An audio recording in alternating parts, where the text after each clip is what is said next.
Karena sekarang ini semakin banyak orang yang membenarkan kesalahannya. Kalau berbuat salah, terus merasa itu adalah sebuah kesalahan, tapi kita masih melakukan kesalahan, masih ada harapan untuk kembali.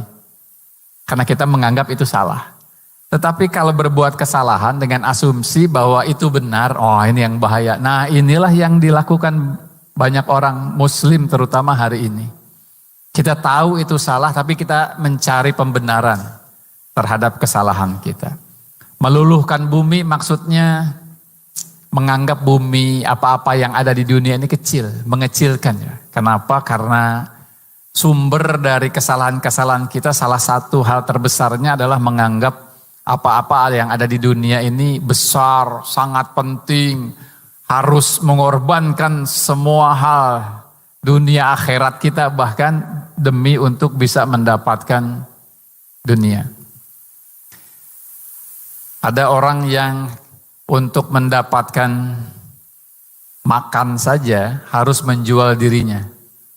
Ada orang yang ingin dapat atau mempertahankan jabatan harus membohongi orang sedunia atau senegeri ya. Ada orang yang pengen anaknya jadi lurah gitu ya. Harus membohongi banyak orang dan merusak hukum. Lalu ya Allah ya Karim, enggak kebayangkan bagaimana cara mempertanggungjawabkannya kalau kita berada di tengah-tengah lingkaran itu sebagai orang yang turut mendukung hal itu. Bapak Ibu yang dirahmati Allah, kalau kita melakukan kesalahan tapi sukses terus, dosa kita lakukan tapi jalan mencari rezeki, harta lancar terus. Kita ngebohongin orang, korupsi, hukum dihajar habis, tapi jalannya lancar. Banyak orang yang bantuin, wah uang berlimpah. Hati-hati, boleh jadi sejatinya Allah sudah meninggalkan kita.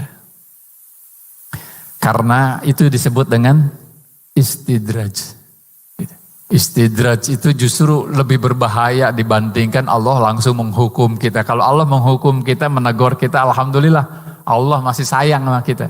Kita berbuat salah, dibikin kita ketahuan salahnya. Ada yang negor, walaupun malu, ada yang ngasih tahu. Walaupun kadang-kadang ngasih taunya enggak beretika, tapi Allah masih menitipkan tegurannya, hidayahnya itu kepada kita. Tetapi kalau sampai Allah tidak lagi mau memperhatikan atau tidak lagi mau negur kita supaya kita kembali, itu tandanya kita sudah ditinggalkan oleh Allah. Dan kemungkinan untuk atau jalan pintu untuk taubat semakin lama semakin sedikit. Itu malah yang harus kita takuti seharusnya. Dari mana kesadaran itu? Iman. Kalau kita masih punya iman. Kalau kita sudah nggak punya iman, rasanya ayat Allah itu terasa seperti olok-olok ya, seperti bahan bercandaan.